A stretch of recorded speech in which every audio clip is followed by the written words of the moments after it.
احکامات پہ عمل کرنا ہے، ایمان بھی لانا ہے، عمل بھی کرنا ہے۔ جس نے حضور کا کلمہ پڑھنا ہے اور حضور کی کیا کرنی ہے؟ حضور علیہ الصلوۃ والسلام کی اطاعت کرنی ہے، اس کو نامہ مال کے ساتھ میں جی۔ اور جس نے اللہ پاک کے پر ایمان نہیں لانا، اللہ کی بات نہیں ماننی، اللہ کے نبی کا کلمہ نہیں پڑھنا اور ان کی اطاعت نہیں کرنی اور اللہ کے قرآن پر ایمان نہیں لانا، اللہ کے قرآن کی بات نہیں ماننی، اس کو نامہ مال کے ساتھ میں ملے گا۔ اور مزے کی بات یہ، بار بار میں یہ لفظ ذکر کر رہا ہوں کہ آج بچے کو پتہ چل جائے نا، یہ بڑی غور طلب بات ہے، آج جس بچے کو پتہ چل جائے نا کہ امتحان میں یہ سوال آنے والے ہیں، اسے پتہ بھی چل جائے، جس کو کہتے ہیں پرچہ لیک ہو گیا جی، بچے کو پتہ چل گیا کہ یہ سوال آنے والے ہیں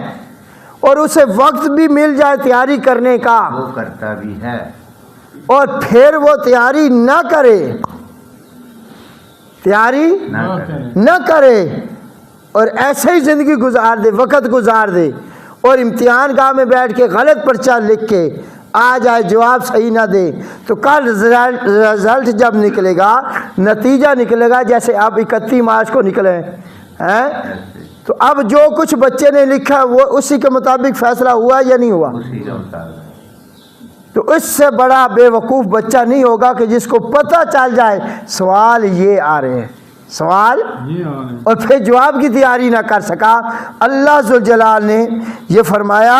کہ اے انسان دیکھ، جو سوال میں نے کل قیامت والے دن تجھ سے کرنے ہیں، کیا کرنے ہیں جی؟ تجھ سے کرنے ہیں، آج اس دنیا میں قرآن مجید میں میں نے وہ ذکر کر دی، کیا کر دی ہے کہ اب تجھے میں نے موقع بھی دے دیا، 50 60 سال 100 سال زندگی بھی دے دی، اب ان سوالوں کی تیاری کو مشکل تھی، اب وہ تیاری انسان نہیں کر سکا، اور تیاری نہ کرنے کے بعد اب کل قیامت والے دن جیسے 31 مارچ کا دن ہوتا ہے اور بچوں نے تیاری نہ کی ہو اور پیپر صحیح حل نہ کیا ہو، تو وہ شرمندہ ہو رہے ہوتے ہیں یا نہیں؟ رو رہے ہوتے ہیں یا نہیں؟ لیکن اس وقت کا رونا ان کو کام آتا ہے نہیں۔ جیسے ایک بچہ امتحان لکھ رہا تھا نا، دے رہا تھا، تو پرچے کے اوپر کیا لکھ دیا؟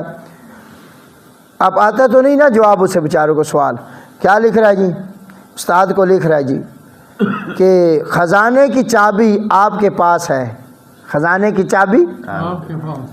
پاس کر دیں تو کیا بات ہے، آگے سے